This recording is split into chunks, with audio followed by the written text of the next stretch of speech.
Hi, everybody. Welcome to Queers and Soaps. I'm Tommy, and I'm joined by my lovely co-host, Aaron. Hello, everyone. Tonight, we have a very special treat. We have our very first special guest star, James Lott Jr. We are coast to coast this You're not supposed to episode. talk. Oh, I'm sorry. there's the credits.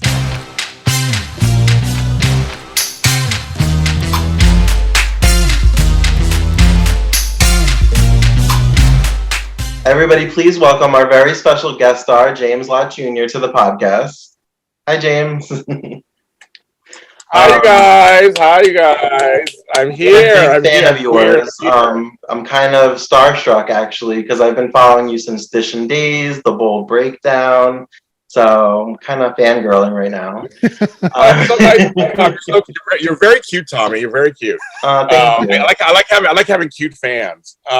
Thanks. But my question actually to you is: so how did you find? I mean, so you found AfterBuzz TV. Did you know about AfterBuzz TV before you saw us, or did you find it through us? Yes, I actually had listened to a few podcasts on AfterBuzz, and then slowly they started doing the soap opera podcast, so I started listening to a few of those, and that's how I found Dishin' Days. Okay, so. Yeah. I was the recast. I was the early. That's my claim to fame. I saw Tony Moore and Mark J. Freeman. They're the OGs. They got me. I remember. And you used to do. Didn't you used to do like the family tree or like who's related to who? Look who's related. Yeah, I remember that. You are a fan. Okay. You are from like the beginning. Yeah. Keep smiling. You're very cute. Keep smiling. So we recently connected on Instagram, and I did like a shallow dive on your page. Happy belated birthday, by the way. So. 52 years old. I'm old. So you were on Jimmy Kimmel. I was. I made history. I was for my birthday, literally. I was the first guest in 14 months for 170 days. I was a non-staff member in the audience. I was the lone audience member.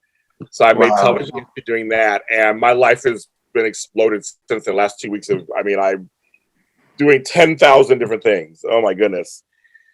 How did that happen? Did you win a lottery or did you know somebody? Yeah, it was somebody knew me and suggested me. I mean, it just pays to be nice to people, I guess. It was through AfterBuzz connection.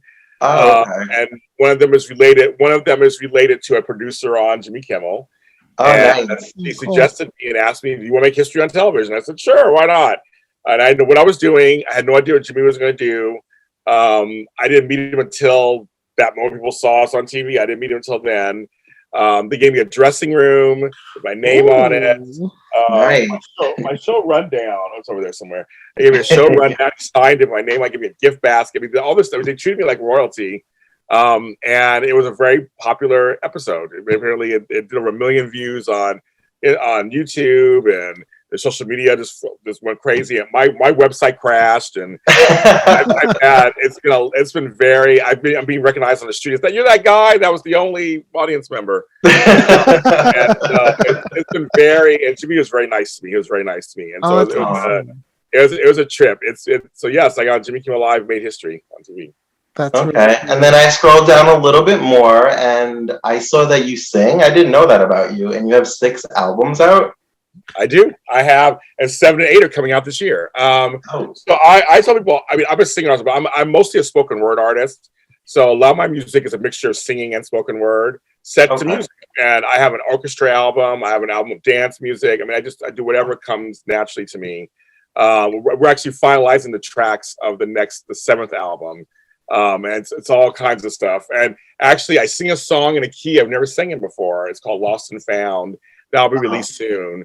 But I've been celebrated 5 years in the music part of this. 5 years on my birthday. Again, my birthday. For some reason, that's and so that is, so 5 years doing that. I released a remix with some of my collaborators. They did my first song was called I Am Ready. We did a remix, updated version of that, and I'm very happy with it. So yeah, I write songs, and produce them, and I have artists that I write for on my label. And Oh wow. yeah, Are so those music, available I on love music. iTunes or Spotify? Everywhere. Okay. Everywhere you find Just trying music, Amazon, Put Google, a plug in there Spotify, for iHeartRadio, whatever. you. Go give it a listen. Thank All you, right, Aaron. I like that. Thank you, Cuddle Monster. Thank you. Thought it was a Yes, I do that too. I do a lot of stuff. I do a lot of stuff. I do a lot. Yeah, you're very busy. I feel like when you first started on Audition Days, you were a little bit more shy and you didn't really want to overstep, and now you just have everything going on. And I'm here, bitches. No, because it's funny you say that, Tommy, because when I first came on, I was supporting Peter Ramos, who was the original host, and I just was kind of like filling in for Tony when he wasn't there, or when Peter wasn't there, or Mark wasn't there. I wasn't a full host. I was kind of just like, I'm here to kind of add my 2 cents, not really do anything. And then it was the fans liked me. And they're like, more Jane, do more, be more yourself. So then I started doing other shows outside of that. And that's why my personality was like really over there. So I brought it. And then when I became a permanent host, which will be in July, is when I became a permanent, I can remember 6 years ago, whatever, that was a long ago. That then I started to fully, and me, Mark, and Tony are very strong personalities. Yeah. But we were magic. I feel like we all agreed we were magic, and we were 3 dudes talking about soaps, as Tony said the first episode. Talking about soaps, and we're 3 queer guys, 3 guys who of different ages, different backgrounds, who just had an opinion about Days of Our Lives. And that was kind of, and I love soaps. And so I do all the other ones now. I do General Hospital and Wine on all those. But it was just like, but that was the beginning of that. Just, we love soaps. We love the soap. We know we're 3 guys. Usually think chicks do it. And we had our own spin. And that's kind of how it, and I started putting my own spin. And because I was the oldest by age and the longest to watch the show, because of my girl Christian Alfonso. I got to meet finally a couple of years ago, which doesn't. Do you still use the username Black Hope LA? I have it in certain things. I still keep it around. I miss it. I was told in the business by my mentor that my name should just be James Lott Jr. everywhere. It makes it easier for people to find. Yeah. And so, but I do miss my Black Hope LA. But I have Black Hope Production and other things that keep it kind of in there. I'll always be the Black Hope. Always. See, that's how Tommy and I became friends, is just Twitter, and we started talking about days, and just next thing, And we've been talking for almost like 5 years, just like online, and here we are. You guys have never met in person yet together, no? We did meet in person. did He meet in came to person New York once. Tommy And got I me kinda- to At the same time, you said at the same time, so cute. So you guys did meet in person. My God, how fun is that? It was a whirlwind. He came for like a weekend, and I basically dragged him all around New York City in one day. And it was the New Year's Eve too. So like Times Square was just crazy packed, but I loved it because I got to go to the Gossip Girl steps. That's what I call them, and things like that. That's just, it was really fun. You didn't go to the Sex and the City. You didn't go to Carrie's apartment. You didn't do that. We did everything. I dragged Grand Central Station, Times Square. I made him walk across the Brooklyn Bridge. Yeah, and I'm still mad about that one because my. Well, New York is a walking city. My mother's from New York, so my whole family, I've been going to New York since I was 10 years old, and my family was divided, and you may know this, of course, Tommy. So half my family was in Brooklyn, and half my family was in Spanish Harlem, in Manhattan. So back in the day, you didn't go to Brooklyn. That was like even cabs didn't go there. Like, you didn't go to Brooklyn. That was a whole separate thing. Okay. So I would divide my time between Brooklyn and most of my family's buried out in Long Island. They're all buried. My grandmother, they're all buried out there. But that was all things that was going between Brooklyn. I love New York. New York's my magic city. I miss it. I miss going.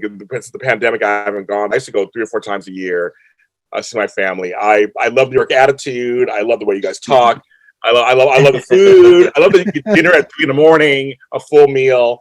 And of course, even though I'm lactose intolerant now, I miss my junior cheesecake. I miss my junior cheesecake so much. It was funny when I went to New York. I'm here in the South. We're very like, excuse me, hi, thank you. Even people we don't know, strangers. It's just how we are.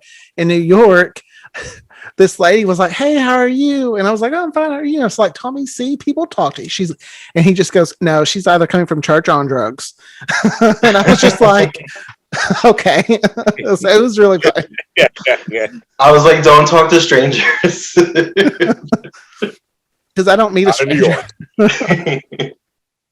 Oh, it's so cute. I love that. I mean, and it's not, you know what's so funny? I've had only maybe one bad experience in the South, but I've had more bad experiences in the North or out here in LA than I have in the South. South gets this reputation. I mean, there's some things I know that are crazy down there, but I've had. I mean, people in the South, they have manners. They have manners. They just they don't. I like that they like family. Not saying no one else does and anywhere else, but I just notice there are things that are universal to me in the South that I like. Depends on the day. And what the line is like at Walmart, if someone's nice or not. So funny. Oh my God. I think the daytime Emmy nominations came out today. In a few days, people got nominated, right? Yes. A couple, yes. Oh, sorry. Did Wally Kurth get nominated for Days or for GH? Wally Kurth got nominated for Days. Oh, good. For Justin Chirac as lead actor. I'm doing I have a podcast about the daytime Emmys, and so I'll plug it on here. On Friday at 6:30 p.m. live, me and my crew getting together to break down every nomination, what we feel about them, who the snubs are, the whole thing. We're going to talk about all of that. Okay. Friday on my I'll be listening. Yeah, live. I'll be live. So you can watch it later, but we're going to do it live on I like it. So yeah, Days got Victoria Conifal, who I love, got nominated. Also, so we had about that. Only a few got nominated. There's Katie McLean. Yeah, she got Katie McCain. Also, McLean got it for her guest role as Jennifer. I thought she did a great job as Jennifer. Oh, I love. So did I. Yeah, I love her anyway. So I mean, I'm a big. I was gonna say I watched her on All My Children, and I just loved her there. So when they said she was gonna be Jennifer, I was like, "Yay!" I loved her on there, and I loved her on As the World Turns. So I mean, I watched her the second Rosanna. So I loved her on both of those, and she's a writer and director, and so yeah, awesome. I saw her on The Young and the Restless before they killed her off. That too. So like soap operas. But Days got nominated for best, drama. I think they got directing or whatever too, or whatever. They got a few things. So yeah, they got some nominations. I'm excited about Days is right. I think we said we're going to talk about Melrose, please. Sure, Tyler. Let's go. All right. So Melrose was on from 1992 to 1999 on Fox. Did you watch it while it was on, or did you watch it in reruns? No. I'm old, so yeah, I watched it live. It was Melrose Mondays. No, seriously, my house. I lived in San Francisco at the time when it was on. When I started, I was in Sacramento, but then I moved to San Francisco in '93. And then my roommate at the time was my best friend, Nicholas. He and I loved the soaps. So we had this huge 2-bedroom flat, the biggest one out of everybody in San Francisco. All our friends were poor, so they all had like little tiny studio apartments. We had a big house. So Melrose Mondays. It was we used to watch Ally McBeal, and then we watched Melrose. It was the whole thing. And we were by Beverly Hills 90210. But Melrose Mondays, when it became Mondays are a bitch, that was the whole time. That was our thing. We made lots of food. We got together. My friend Michelle was Kimberly. I was Sydney. I love it. We went as the 3 Mrs. Michael Mancini's for Halloween 1 year. We all had wigs, the same dress with different wigs. I had a blonde, I had a burgundy wig, and he had a blonde. So we did all that, and I was a Melrose. Live when it was on, we were glued to the set. Everybody. Did you play like drinking? I know a lot of people play drinking games. Like when Heather would walk in with a short skirt, they would take a shot. Or did y'all do stuff like that too? No, we were just drunks. So we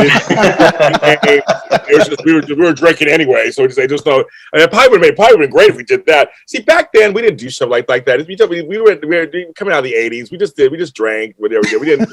You didn't need a reason to drink. You just drank. Exactly. Back then, we're just watching the show and cackling, and Melrose. Yeah, I heard there used to be viewing parties like at bars, or people would just get together and watch the show. There's a place in San Francisco called the Midnight Sun that would have Melrose Place playing on Mondays. They also do Designing Women. They would do all the gay stuff. And they would have it on, and they would have it on these giant screens. And that was the only place you could see it in San Francisco. You can go there and see it. and they were very popular. But we did our own. We had ours were better. We did our own. Yeah. There's about 15 or 20 of us that would get together every Monday and watch this goddamn show. It was great.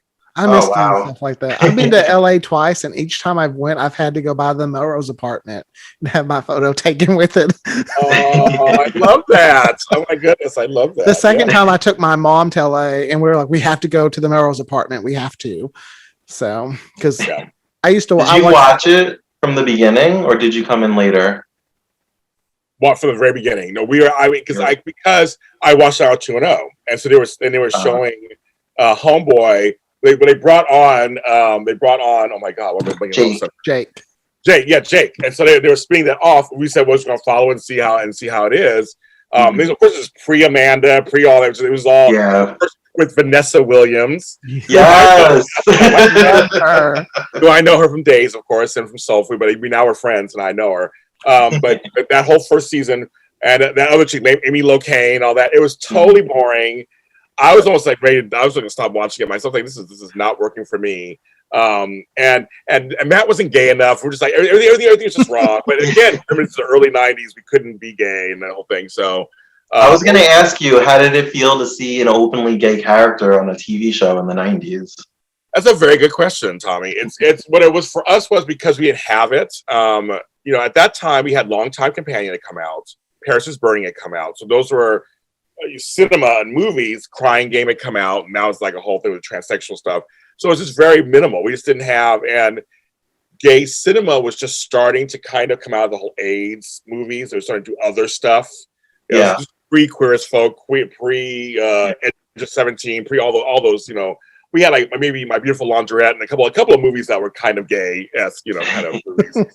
So for us on TV, there was no gay representation. I remember 30-something had a gay couple, and it got cut. The scene got cut because they were in bed together. They got upset. Advertisers were pulling it, so they were cutting certain things. So, like, for us to see Matt, it was like, and he was an unknown actor at that point. We didn't know who he was. We thought he was cute, of course, and he fit the time, but he just wasn't gay enough. It was like, for us, it was like, we want more. We want to see him actually do more. But looking back now, of course, we're like, obviously, it wasn't until Ellen and Will and Grace later in the 90s, but it was interesting to have somebody, because even with Dynasty, we had Steven, but Steven was also bisexual, kind of, because he was a man. Yeah, he would flip flop. It was like, so anybody just straight up gay. This is pre RuPaul, when she felt like So, and then in the 90s, lesbian chic happened. That was a whole different story. But for gay men, we had nothing on daytime TV, nothing on any other shows. there was a dearth of anything. So to see somebody was promising, the answer to your question, Tom, was kind of promising, but we wanted more. Yeah. Well, I heard, I don't know how true it is, and they mentioned it in the Lifetime biopic, that there was a scene filmed where he kissed another man, but they cut it last minute. I don't know how true that is. No, it's true.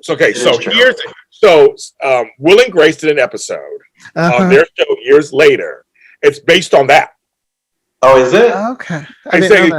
They went to get some big gay kiss, and why they go into a fireplace? So they say on Will and Grace, that's exactly what happened. It was like they were going in, and obviously just cut off to something. We're like, what the fuck? Like, what's going on here? So that was true. That's like, okay. That's interesting. Well, that stinks. That's why Roseanne, a few years later, her standing up for her own show, saying we're going to show the kiss between her and Mariel Hemingway, was a big deal. Okay. She was the number one show in the country. We all watched Roseanne. Roseanne was huge. Yeah. And in fact, she was like, I'm going to add gay characters in there. She's going to kiss me. It wasn't even like a passionate, it's like it's Roseanne, first of all. Yeah. It wasn't anything sexy or nothing. It was like, but the point was she was going to, they didn't even want that. They didn't even want, even for comedy, they didn't want that to happen. That's how straight, tied up they were. Tight they were. So they were so tight that she fought for that. And then, of course, Ellen a few years later, and then Will and Grace. So that means, it was a big deal to see anything gay on television. Yeah. So I have a question, since you both are big Melrose Place fans. There's a storyline in season 3 with Tracy Lords. I love Tracy Lords, my girl. Where Sydney joins the cult. And they go to the desert, and Sydney gets rescued. And then later on, Sydney gets a phone call basically saying, we'll be back for you. Did they ever follow through? Because I can never remember if that gets resolved. I don't think they followed through. I think they dropped it. Yeah? You think maybe it was just a phone call to keep her shook? Yeah, I think nothing. And which the Melrose Place would do. They'll drop a storyline in a second and move on to something. I mean, they were crazy. Melrose Place was like you tuned in to see what would come up. Even my girl Christian Alfonso was on there. She played. Yes. Madam. Okay, so Aaron and I actually spoke about this in a previous episode that hasn't been released yet. But also, Patch was on there. Stephen Nichols as her pimp or maybe a client. I think he was a client. It was and they were recruiting Sydney. Yes. Yeah. Well, you know that Bo was on Knots Landing. He was, yeah. Played Johnny, and so he was on Knots Landing. So it's like they moved around after they left Days of Our Lives. That because it's a side note. I was completely heartbroken because there was no social media, there was no MySpace, there wasn't even Friendster. There was nothing to go on, look at anything. There wasn't even television without pity yet. There was no message boards. When Hope was at Bad Acid in 1990, I thought she'd come back. I thought it just you'd go on for a little bit, she'll show up on some island somewhere where Ernesto or Stefano will be back. But when I was like, oh no, this bitch just left. She left the show. She's on Falcon Crest. I was like, what? I mean, I was devastated for life. I mean, I watched the show because of Hope. That was my entrance to Days Are Alive. And I remember, but there was no social media back then. There was nothing to even talk about that. So it's kind of funny. And she started popping up in other things. But I love Tracy Lords. Falcon Crest. Yes, Falcon Crest with PR Ortega. So the other thing. I love Tracy Lords, and I was rooting for her because of her porn past. I was rooting for her to make it because she actually was a decent actress, and she was on Will and Grace episodes. She was in Crybaby. I mean, Crybaby, I love Crybaby. I love Crybaby. I mean, she was actually, and she had some good music. She had an album come out in the 90s called Control. And that album, Fallen Angel Control, 2 songs, you guys should listen to them. If you haven't heard them, they're so good. Really? Well, I want to know, what was your favorite moment? Like, my favorite moment, the one that has stuck with me pretty much my whole life, is Kimberly pulling off the wig. Like, to me, that's my favorite crazy moment. Do you have one? I don't have one moment, but I loved the show in general. I just loved Amanda's bitchy lines. I hated Allison so much. She bugged me. Allison.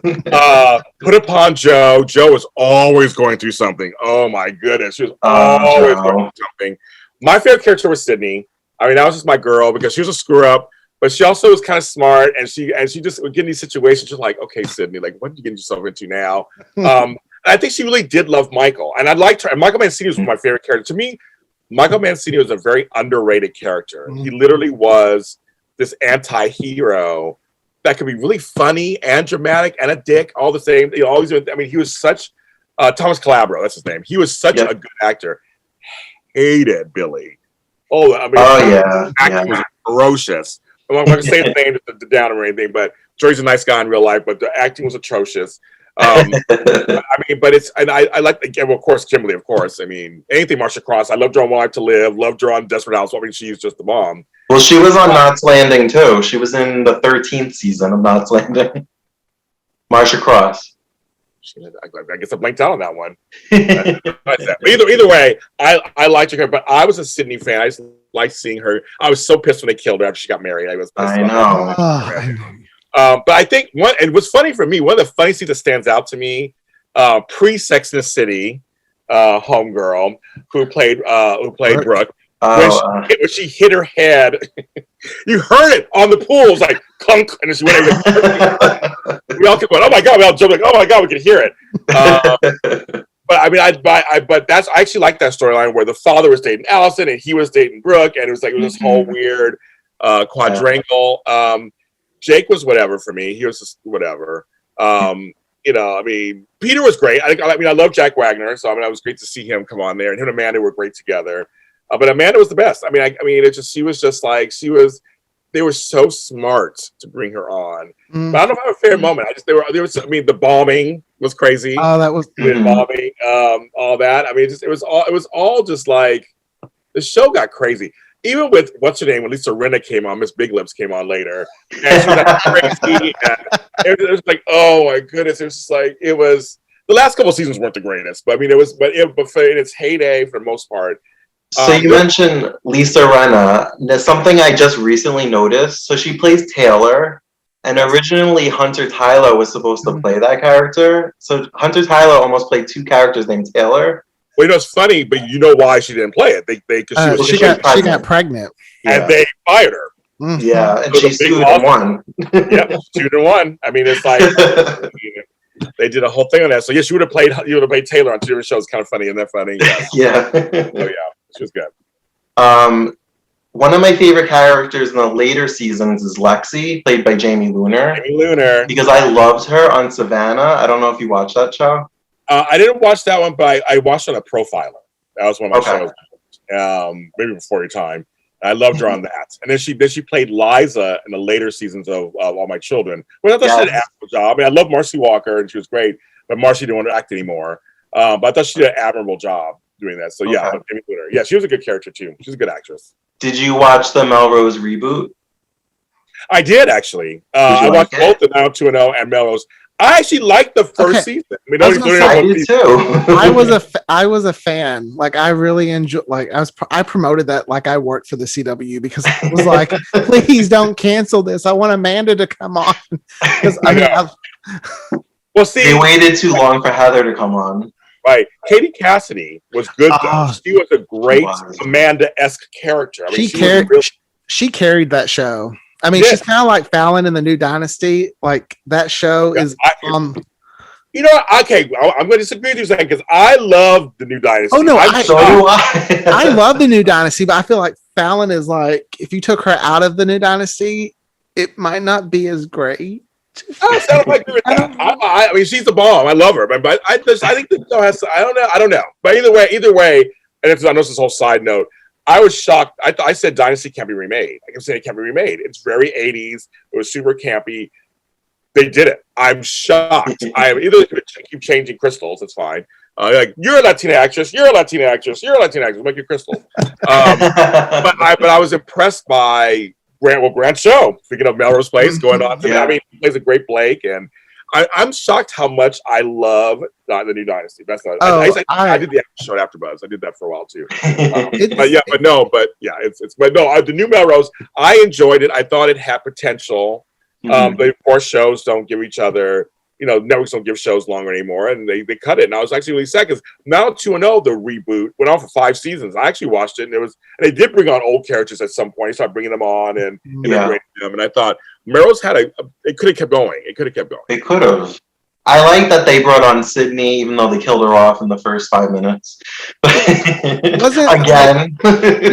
I read, and I don't know if it's true, like Heather was offered that part first, but was like, no. I don't know if that's true. That I don't know. That I don't know. I read that too. Okay, I would have said no too. Like they were gonna kill Amanda off originally. Yeah, and that was gonna be the like twist setting it up. Okay, I know that. But no, I like the new Melrose. I thought it had potential, and I was sad to see it demise. Yeah, me too. Oh, and I loved it right off the bat. Katie Cassidy was kissing a girl, and then I was like, here we go, 2009. Yeah, no, I know. I did. I liked it when it came out. I was very curious what they were going to do, and I thought, like I said, she stood out to me. I thought this could be a good vehicle for her, but it didn't work out. Yeah. And she's David Cassidy's daughter. I mean, I grew up with David Cassidy, Partridge Family, and the songs, and they're like, yeah, the daughter old enough to be a man to be this character. I'm like, okay. Katie Cassidy's one of my girl crushes. Like I've loved her on every show. She's Supernatural. Okay. Melrose, Arrow. Like didn't she go to Gossip Girl once? Season 4 Gossip Girl. Mm-hmm. She's good on there too. I don't know any of those. So, but I liked her in that one show. She was good. I think if the new Melrose would have been just a little bit campier, it would have maybe pulled in a few viewers. But maybe, I don't know. I mean, again, also there's time slot. Like, was it the right night? Was it the right, was it the right time slot to be on? Should it be a 9 o'clock or 10 o'clock show? Maybe on a Wednesday or a Tuesday or a Monday? Like, should it be? I don't know, man. There's a lot of factors. Why networks pull shows. I remember the ads for the new Melrose Place, and whatever night it was on, they tried to take the Mondays are a bitch, but it was on Tuesdays, so it's like Tuesdays are a bitch, and whatever time slot they put, they just kept changing the day. Yeah, it's like, okay, we I was like, all right, let it go. It didn't work. Didn't work. Going back to the original, Doug Savant that played Matt was on Knots Landing also. He played a a younger Mac in flashbacks with Nicolette Oh, Sheridan. okay. Okay, when he was nobody. I didn't really see. I knew. I remember when they brought on the character of Claudia Whitaker, and I was like, "That's Kathleen Noon from All My Children." And I know she played Sumner's sister, and I loved her character. I thought she was great. But I mean, I didn't. They brought on Danielle Brisbois. I remember her from Archie Bunker's family. I mean, there was always. I remember some of the others, but I don't remember those two. So I guess I wasn't paying attention. I don't remember those two. And I love Knots Landing. It's my other favorite show. Well, I also watch Knots like it's a new show. Like I have it on DVD, so That's so. It's probably more fresh in my mind. You have all 14 seasons. What? You have all 14 seasons. Yeah, I got them from not legitimate place. I was like, Tommy's like stuttering on. He's like, I have to go now. I'll see you later. I don't know what's going on. Yes, no, but it's like, yeah, you just. I didn't mean to ask that question. Never mind. He has the season. I'm currently watching classic Bold and the Beautiful. I am too. The Kindness of Strangers. Well, they have the first 25 episodes on Paramount. Yeah. And I'm watching like it's new, and then I'm like, okay, come on, Paramount. I'm gonna need more because I'm almost to the end of that. And I'm like, when you need episode 26, let me know. He's all slinging soap opera, classic soap opera. I got Dallas. I have a source. I have a place. I know those sources. I know what's going on, folks. I understand that. I don't do that. I'm the good guy. No, I think you're a good girl. I know. I had a lot of these episodes on tape. I used to tape everything. They're gone. I have a few left, but a lot of them are gone. I have some Santa Barbara, I think, left over in the 80s. I don't know. I mean, a lot of them are gone. So I had a Melrose tape. Like when I was 5, I shouldn't have been watching that show. I'm sure, but my mom let me. I pulled out we were cleaning. I was like, I have a Melrose Place tape. Interesting. I come from the 70s and 80s. I was a latchkey kid, so my parents were like, "Just make sure you're home." I get to watch all kinds of TV. I shouldn't have not been watching. Well, sure. I was watching it with my mom. She'd watch Knox Landing, Now 2-0, Party of 5. Like Melrose, we watched it all. Yeah, I love it. Which when you watch it now, you're like, that's not really as bad as what we thought. Thought it was. Yeah. You look back at it now. It's last was very tame compared to what they do now on TV. Knots Landing was like the Desperate Housewives of its time, though. Yes, I would say so. It was the regular soap because all the other soaps were so camp. Well, Falcon Crest was like I did a Falcon Crest after show, so I've been revisiting the old episodes. Like, oh yeah, the show is much more sophisticated. It had a lot more of the old world actors on it. It was very much a little more highbrow. Yeah. But Dynasty and Dallas were pure, just like 80s camp. Here you go. Throw everything in the kitchen sink in there, adultery and this and that and slaps and it was very much over the top. Where Knots Landing was just like it could be like a slice of life, the cul-de-sac, of course, a slice of life. So yeah. It's funny you mentioned that you do the after show because you and I are actually in a Falcon Crest group together, and I saw you post the videos. I'm like, oh, James is in here. I'm always near you, Tommy. You'll never get rid of me. That's good or bad, but I'm always there. Yeah, I do the Dallas and Falcon Crest after shows. Dynasty, I used to do the new Dynasty after show at AfterBuzz, but I haven't decided if I'm going to do that one yet. And my friends do the Knots Landing one. I would have done Knots Landing, but they beat me to it first. So I support them, and I do theirs. But I did mention Gary Ewing on mine. I mentioned a couple of times a couple of Knots Landing related things on my network. But yeah. I've actually never seen Falcon Crest. I was watching it earlier in the year through that group actually, and then they stopped posting videos. So I'm only in middle of season 3, and that's kind of where I'm stuck. Oh wow! I think they released only 1 and 2 on DVD. I don't think they released the rest of 1 DVD. I think they released season 3, but did it like 2 parts. Okay. Kind of like how Dynasty does it. Yeah. So I gotta find a black market person to give it to me. You might go to I'll find them. I got the Dynasty series finale is not released on Region 1 DVD. So, but I bought it on Region 4. And it actually plays. I bought it on Amazon, so it's legit. Like it's not it's legit. So it's just the Australia, like Australia. So. Well, I was buying German Bold and Beautiful DVDs and just turning the dub off and hearing it in English. It would play on my laptop. That's so funny. Wow, you guys are all tuned into it, so I don't know all this. I don't know all this. We just love soaps. I mean, I really love classic soaps. I hate that there's not a place where we can go and watch them. If I maybe one day I'll be able to do this. If I can make enough money, I would love to do an old soap channel, like on TV. I would love to. SoapNet is missed to me.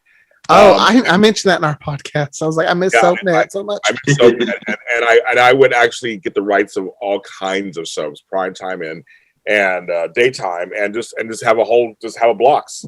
ABC blocks, CBS blocks, NBC blocks. You know, I would love to do some Santa Barbara, Another World. I mean, there's a bunch I'd love to do.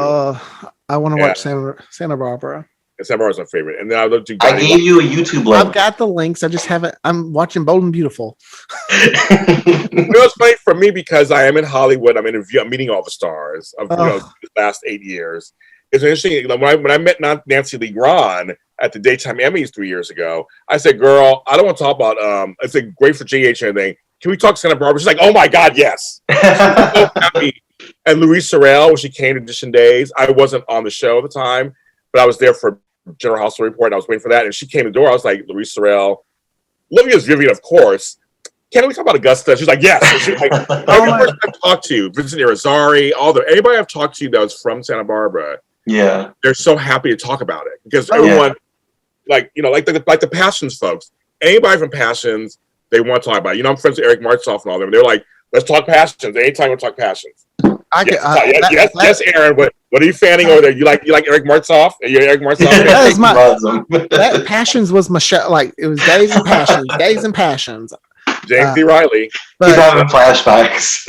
I know he has to say things getting hot over there. Like, when you brought up Vivian, I was like, oh, she's my first memory of like Days. Yes, of course. As a kid, I remember her just dancing on the grave and all that. They're probably alive. That's right. And that's my first memory as a child watching Days. So I love her. Yeah, she's a nice person, very nice person. Great story. Oh, it's so happy to know that.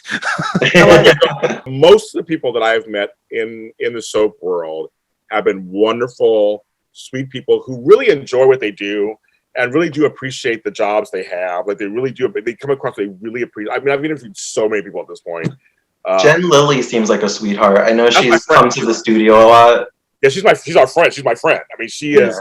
She is kind, considered. She's a God-fearing woman. Actually, she's very into her faith. She's all about advocacy for foster kids. Whenever I've called her up or Tony's called her for something, she shows up. She's like, "Sure, what do you need?" I mean, she really is. It's like for my Hallmark Channel stuff, she's on there too. She showed up.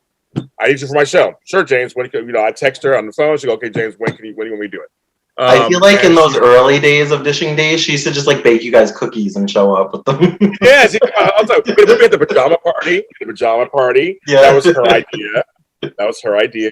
And her and Eric Martzoff came. We all dressed in pajamas, and it was a lot of fun. I mean, she was always game for her stuff, and whatever project she's working on, she fully, wholeheartedly promotes the project. She supports it. I mean, she's a very nice person. I mean, one of the nice people in the business, but she's really sweet. It's interesting that the character she plays, Teresa, is like the total opposite of how she really is in real life. Acting. Completely. Not acting, right? Yes, Aaron. Yes, Cuddle Monster. You're living my life. Like I've always wanted to work in soaps, so I'm so envious right now. So how old are you? 33. This time. I came into this business in my 40s. Okay. I was like minding my own business, and I got into this business at 45, 46. I mean, that's so you got time. Well, your life can change. I started writing my own soap, like kind of, it's like in book format because I don't know a lot of people in Arkansas, so I'm from here that love soap. So trying to like make it a podcast or a web series or something, I don't have the equipment or things like that to do. So I just started doing like little chapters where I released them. And it was something I wanted to do. So I was like, no, I'm doing it.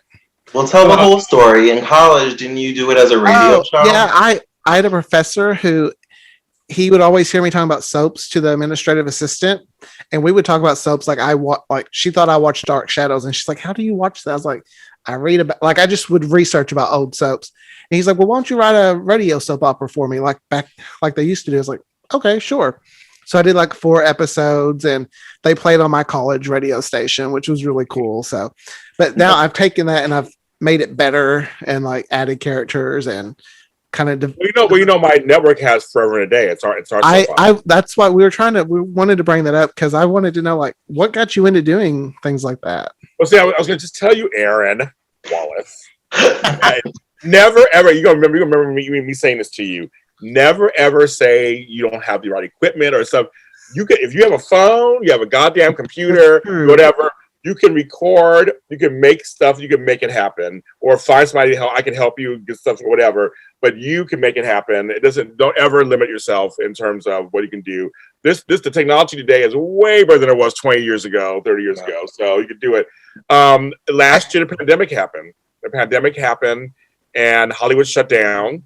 And we were all sitting at home in my house here in Inglewood, California, going, "What now?" Everything shut down. We're like, "What the F are we going to do?" I remember there were no soap operas. I mean, everything was just shut down. And it was the 90th anniversary of the soap opera, which started on radio. And Casey Hutchison and I had met through the addition that he knew me from my stuff. And he had said to me, he pitched me. He goes, "James, I know you have a network. I'm starting my new network." He goes, "I know you're a writer also, so have you ever thought about doing a soap opera?" And I go, "Well, yeah, but I mean, I know soap fans are bonkers. I'm not going to try to write no soap opera." And he's like, "Well, I have one that I started." And so he sent me the original script, and he pitched me the whole idea, and I read it, and I loved it. But he's only 20 years old from Springfield, Illinois, like some small town in Illinois. He's not in Hollywood. He's not in New York. He's not in Atlanta. And so, and I give people chances, and I said, "Okay, if you could write me a season."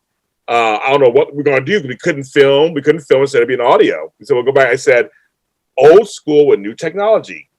Got it. So we're going to go back to the soaps. What I'm hearing you say is I just need to pitch you my soap opera and we'll talk. Possibly, yeah. I mean, I've already got the last chapter comes out this Friday, and it's kind of like the season finale type thing. Okay. So I've got my whole first season done. Aaron, I have 11 audio dramas running right now. Oh, okay. 10 of them I've written myself, and I direct and produce. Oh, wow. Yeah. Co-produce. And then Forever and a Day is the one. And Forever and a Day is our most successful. It's doing very well. The industry is watching my channel, watching it. We have big names like Beth Eller's on it, Frank DeCopoulos. We have big names on it. And so, and my other audio drama is doing great too. My Mistletoe Road, Cupid's Crossing, Easter Hair, Fairview Heights match. I mean, they're all very diverse. We have gay characters, straight characters, black, white. We have lesbian story on Forever and a Day. So he just finished his second season. It was very well. It's very well received. So the one reason I wanted to redo the one I did in college was because this was 2008-9. My professor had asked me to kind of tone it down a little bit because I wanted to have a gay character, but we're in this small town Arkansas where you can't talk about stuff like that even at that time. So when I was redoing, I was like, no, Sawyer was supposed to be a man. It's a man, and now it's in I'm working towards this bisexual kind of like love triangle, 2 guys and a girl, just because I wanted something I haven't seen. Like that's one thing about Days. I'm like I feel like Chanel is kind of opening up that aspect of Days, and I love it. You write what the F you want to write. So everybody else, so they tell you. And sometimes change is scary. Sometimes the unknown is scary to people, and no matter where you are. And I know I'm saying this from the comfort of being in Los Angeles and California. I know it's a little different than where you are. I really do get that. You might know where I'm at based on Simone from RuPaul's Drag Race who just won. I live in the town that she originally lived in. Oh wow. So I'm in Conway, Arkansas, just this small little, it was so great to see someone like that up on TV representing the people like me here. I want to ask you both, actually. I know this is your show, but I'm really curious though. And I don't want to take over this is my show. I mean, for me to put the title queers in your title, to me is very brave also. Say queers and soaps. I'm just curious, how did you guys decide to come to that? Okay, well, it's funny. Tommy wanted to call it Gossip Gays, but there's already Gossip Gays. So we're pitching names and things like that, and he throws out like queers as soaps. And I was like, well, how about queers and soaps? And I was thinking about this the other day when I was driving. I was like, this is a word that used to terrify me. And now I'm not afraid to put it on my social medias. Like I am plugging our show everywhere. Even all my religious family members on my Facebook, they are seeing the word queers like daily. And I'm just like, I never thought I would be like okay with this word. I was so upset because I thought Gossip Gays sounded so clever. And then I was like, I don't know what made me do it, but I was like, let me just go on like iTunes, and I typed it in and there was a podcast, and I'm like, let me see if it's still active. And then it was, and I'm like, well, maybe it's just about Gossip Girl, and it's just like two gay guys talking about Gossip Girl. But no, it like covers LGBTQIA+. And I was like, I really don't want to use the same name and have these guys like attacking us online for taking the name. So I'm like, we have to come up with something else. Well, you know, so yeah, I thought maybe it'd be cute to do like a little like play on queer as folk, and then we kind of played with it and became queers and soaps. So yeah, our boyfriends were the deciding factor. We're like, what do you think of this? And they each liked that. So I was like, thank goodness, because I wasn't a huge fan of queers as soaps. Yeah, I get it. So you say it, it's like it's kind of funny. Yeah. So you both got boyfriends. Okay. Well then I guess my crush on Tommy will just be a crush, I guess. He won't mind. He's always says he's like, it's fine.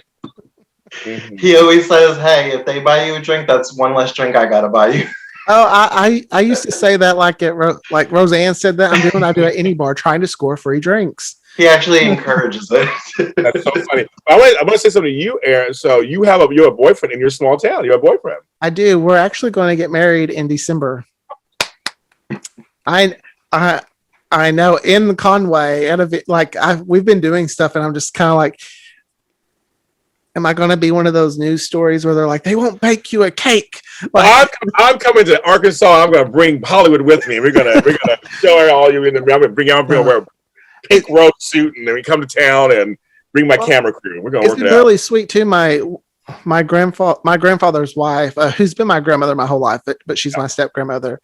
She has been so involved. Like we have a group chat where she is sending us like, here's this here, like make sure you go to here. And the only time I'm like is when she's like, Hobby Lobby's 50% off, but we don't have a lot of choices here in the South. So we're like, you know what? We just won't tell anybody where it came from. Don't have to. It's their business. Their business. Don't tell where it come from. No. I know that to me, in all seriousness, that's very encouraging. I think for folks in small. I mean, I did see Small Town with that documentary, and I just thought, I come from big cities. I don't even know what that feels like. I've been to small towns visiting, but to grow up in a small town, to be gay, to be still living there as an adult, I always just wonder, can you have the gay experience? Can you find love, whatever? And you're a great example. You found it, and you're getting there. I mean, I think it's amazing. Sadly, though, my boyfriend is very he's more country in that, and he's had a bad. Why you say sadly? Why you say sadly? No, because here that has not worked for him. He once went on a date, and because of the type of hat he had, the guy was like, because it wasn't a certain brand. It was a camo hat. And John was like, I almost went across that table and beat his ass. There he is. Oh my goodness. Because John's like cowboy boots, he's my country man. I love it. Oh, I love that. It makes me want to cry. I love it. I think it's great that you're able to find that. That's exciting because I can't get a man in LA. It's too crazy out here. But it's just nice to know there's someone in a small town that is possible. And then we're doing the show right now, which is going to be out to people, and they can see that. Well, it can happen. I mean, it may be a little rougher. You may have to look a little harder, but I mean, it can happen. So we've also got to a point where we're just like, you know what? Fuck it. Who cares? You guys live together? Yes, okay. We do. Okay. We survived the pandemic. We got together right before the pandemic. Oh, wow. And then we just moved in together, and we're like, well, if we can survive COVID, then you know what? We're good to go. And a lot of relationships and marriages didn't make it. They didn't. I know. Mine thought. I'm shocked that are getting divorced. Like, you guys are getting divorced? Really? Didn't work. I mean, he puts up with all my soap opera watching, so he's a keeper. I guess so. I was going to ask you guys, do your men watch soaps too, or no? They're totally mine doesn't. He's more like he grew up with Young and the Restless and Bold and the Beautiful with his grandmother, but that's about as far as it went. He doesn't watch it now. Now he just watches what I watch. So. And tell me about yours. I mean, so does he watch? My boyfriend's a little bit older than me. Oh, really? So you like older men? He's about your age. Okay. Well, there you go. So now I'm even more. Now I'm even. He doesn't watch soaps, but I think his mother used to, so he kind of picked up on a few things. So when he sees me watching Knots Landing and he sees Valiant, he's like, "Did she lose her babies yet? Did she go crazy?" And I'm like, "No, this is like 2 seasons before that." That's so funny, man. Okay. So he retained something. He retained he knows a few things. He made a few things. Yeah. That's cool. He's more into sci-fi, Star Trek. Okay. We're actually gonna let him come on and do like a Doctor Who episode. I'm a Whovian too. I love Doctor Who. I'm a Whovian. That's something we want. Like, my boyfriend's into manga, and he's like, "There's this one it's like a soap opera." So we're like, "No, what? We can do a manga episode." Like, bring really different types of programs in here. Great. There's soap in everything, and I keep trying to tell people, it's in Star Wars stuff. I mean, I watched Mandalorian, all the Star Wars stuff. It's in the Marvel stuff. It's in Prime Time. It's in others. I mean, it literally is in everything. In sports and wrestling, there's, I have friends who do wrestling stuff. There's soap in that, and there's it's just different ways of how they present it. Doctor Who. I mean, Doctor Who is there's they regenerate. It's like the 11th Doctor, the 12th Doctor. Now it's a woman. I mean, I've watched since Tom Baker back in the 70s. That's how much I've watched Doctor Who. But it's always it's on HBO Max, so he's watching like 12 seasons worth. I'm sure. I've seen all of them, so I'm good. But it's one of those things that they're like soaps. I mean, there's so many elements to all that. So your show could do all kind of stuff. I mean, that's like that. Well, I watched an episode with him, and I'm like, okay, so who is this woman? He's like, it's his wife from the future who's gonna kill him, but she's also the daughter of his companion. I'm like, tell me more. Exactly. I was like, I'm hooked. Hey, I told you, it's like soap opera. Yes. And they have the Daleks come every season, and they're like one of the major nemesis. I mean, it's and then I'm a huge Kylie Minogue fan. So I always there's the one Christmas episode, and she has to sacrifice herself to save them, and I cry every single time I see that episode. And I was like, I played Astrid. I'm like, oh my god, I love Kylie Minogue. But that's well, I guess we should wrap this up. We've been talking for a really long time. I know. I just took over. I'm sorry. It's fine. No. One interesting thing about our podcast is we've only been doing this 8 days. Yeah. You're our 4th episode. You're our 4th episode, and our first. We haven't even hit the hour mark. Edition Days goes on for like 2 hours. Trust me. I mean, we've gone on for it's only been like 50 minutes. So you're really? I can't help it because I do this every day for a living. I watch the time. I just can't help it. See, when I went to school for broadcast and multimedia journalism. So this is kind of like in my wheelhouse. So I'm sending Tommy graphics. I'm like, hey, go check out the website. I've got it. See, you're doing it. Yeah, I got when the pandemic started. I said, know what? I'm tired of waiting around for stuff to happen. I'm going to do it. So that's why the website I got because of the soap opera. I wanted a place to house it, but it's now grown into where it shows my photography, my design work, some of my writing, and just all different kinds of things like that. It literally was a Saturday. We talked about it, and he's like, I always wanted to do a podcast. I was like, yeah, me too. Within an hour and a half, we had a name. He had it on his website. The next day, he already had a microphone delivered, and we were filming on Monday. I kind of man. That's the thing. I love that. I'm a doer, so you're a doer. Just do it. That's what me and Tony Moore always say. Just you have an idea, go for it. Try it out. It works, doesn't work, whatever. You get experience. Try the first episode, he sent it to me, and I'm like, edit this out, edit this out, edit this out. There you go. By the second episode, I was like, no edits. We're doing good. See? And I tell you, Edition Day started out with, I said, 3 dudes. So we had to reinvent how to talk about soap opera. We kind of invented the after show. AfterBuzz TV invented that. But no one, all the other after shows came later. All that Bravo shit, that all came years later. We were doing it first. And we had to reinvent even that from the AfterBuzz model because we had 5 episodes a week to talk about. Most of those AfterBuzz were just 1 episode or 2, maybe. We had 5. We had to figure out how can we make it happen where people can follow along easily enough. And so Tony came up with the model, which I copied for my shows. And so Tony Moore gets the credit for all that. He started that, and we kind of.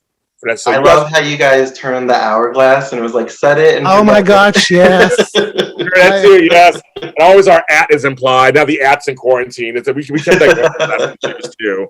The at is this way, and at's that way, and so I still say cheese and crackers, and also everybody knows my sayings. I can't cuss on TV. But we have our things, and one of these days, Mark and I might be back on there again. Just pop through But we know that we know shade to the other hosts. They're great, but I know we were the heyday. Everybody told we were the heyday, and you were original recipe. We were, yes. We were extra crispy. We were original recipe, and we were sisters in real life. We're friends in real life, and we've been there for each other. We talk all the time, so we've been there for each other through thick and thin, and that's what came through on camera. And I see you guys are friends too, and you guys are. Yeah, you just keep growing this and growing it. I will support this. You keep growing it. As like all of you are kind of starting to like our page and stuff like that, Tommy and I would text each other. Oh my gosh, look, it's Dish and Days. They followed us. We would think like we were like starstruck. Yeah, no, that's the only. I'll tell you, I appreciate that. We didn't know because again, it's online, so we had no idea who was going to watch the show or who was watching. It was the first day of days, and when Mark, Tony, and I showed up. And all the fans were screaming our names, and we're like, "They're all James Lott Jr." We're like, who are they talking to? and they were getting our pictures. They were crying, and I had no idea. And so it's very heartwarming to hear you guys. We put it out there in the universe, and we're just busy doing it every Sunday.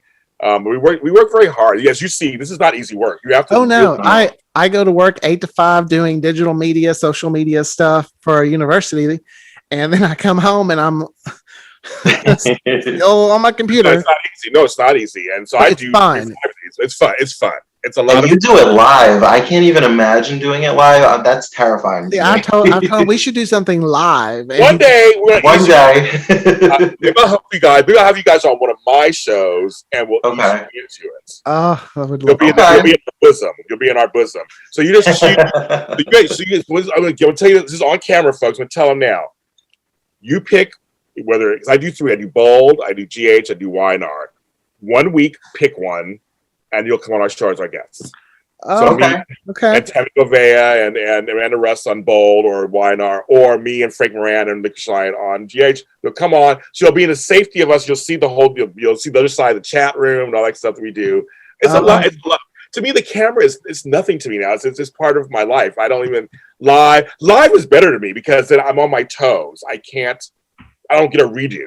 It's like it's just like I have to watch what I say and watch what I do, and stuff happens. It happens.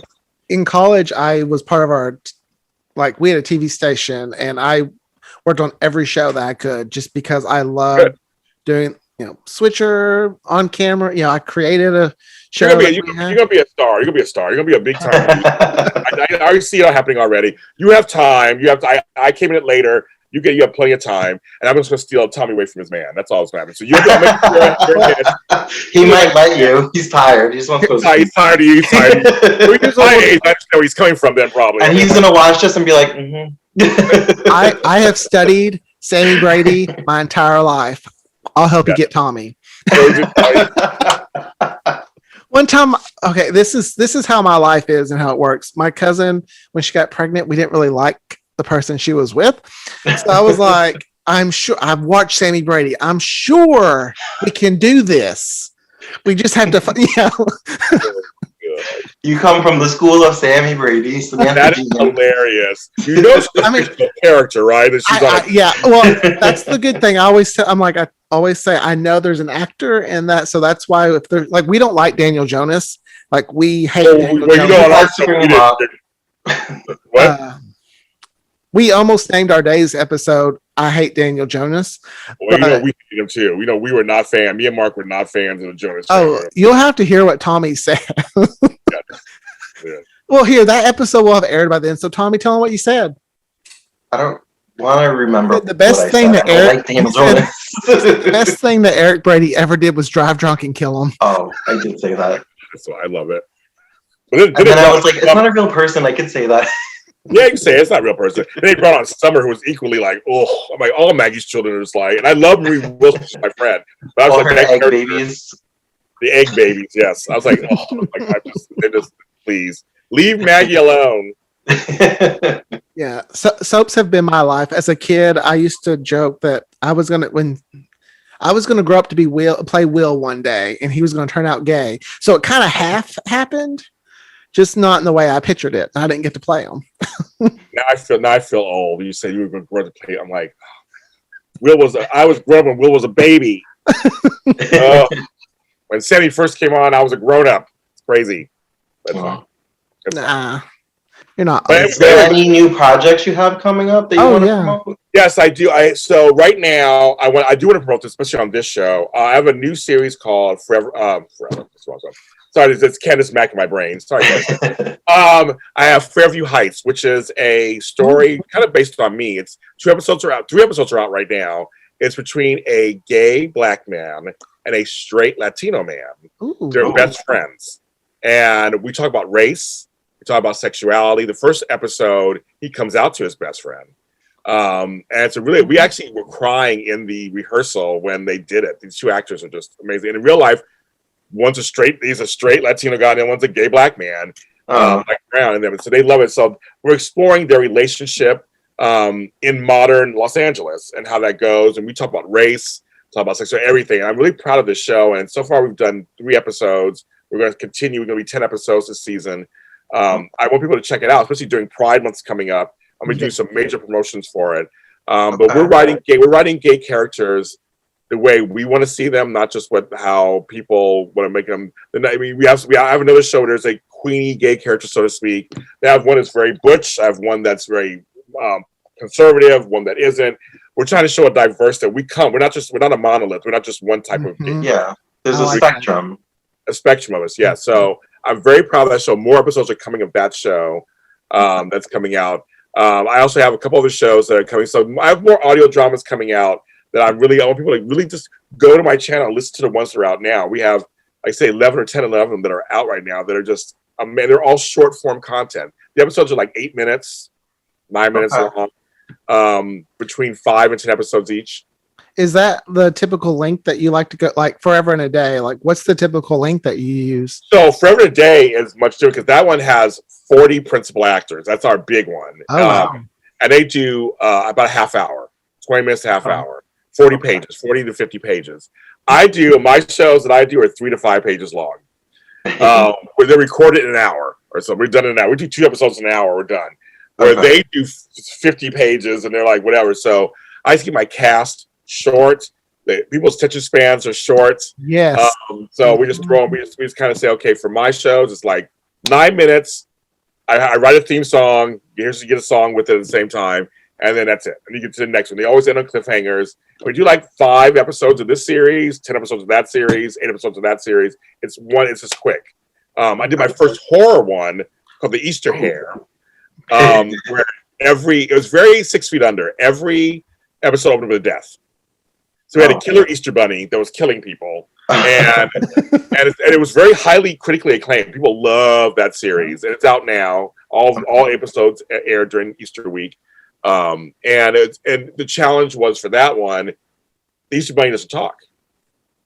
It's a bunny. Okay. So we had to explain the deaths through the eyes of the victims as it was happening.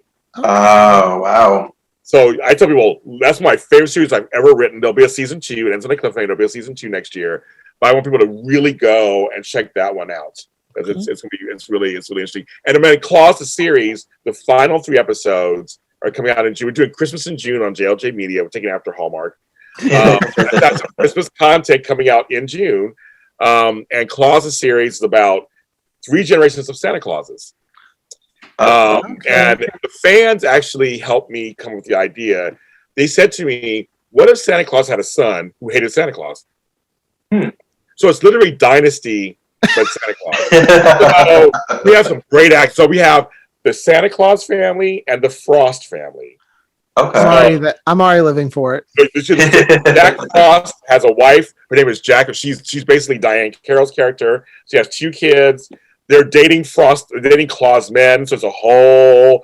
We have a sleazy soap producer and everything. Joseph Noel. It is my favorite shows. But the actor who played Santa, there's Dave Moxley, quit the show to do other stuff. So he was the best Santa I could come up with. So I'm like, I'm not going to do it again. So we're going to end the series in June and do a spinoff called House of Frost.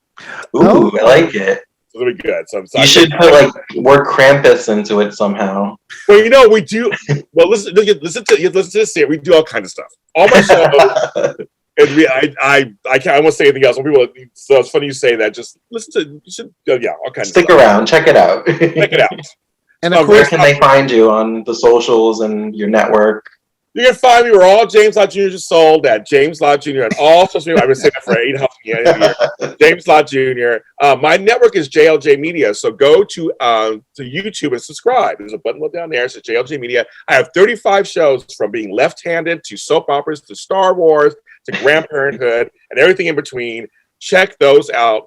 And also we're on every audio streaming platform from iHeartRadio to Spotify to Apple to Google, Deezer, under JLJ Media, and you'll find all 35 of my shows on any of those platforms there. So check those out. And who knows? You might have another soap opera one day. Who knows?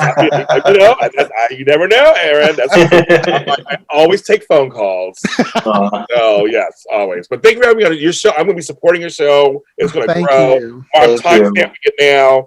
It's going to be a big hit. You guys are going to be going somewhere. Thank you. That means so much. To kind of end it, do you have any final advice for us? Like words of encouragement? Stay you, whatever that is. And seriously. And if you want to try something, just do it. I mean, just don't worry about numbers. Don't worry about if you're going to get fans or not. Don't worry about any of that stuff. Literally every venture that I start is just, I started for me. I do it for me because I want to do it. I mean, make sure you're having fun when you're doing this because it's a lot of work. But if it's fun work. And so everything I do, every project I take on, it's for fun. And I say, keep that in mind.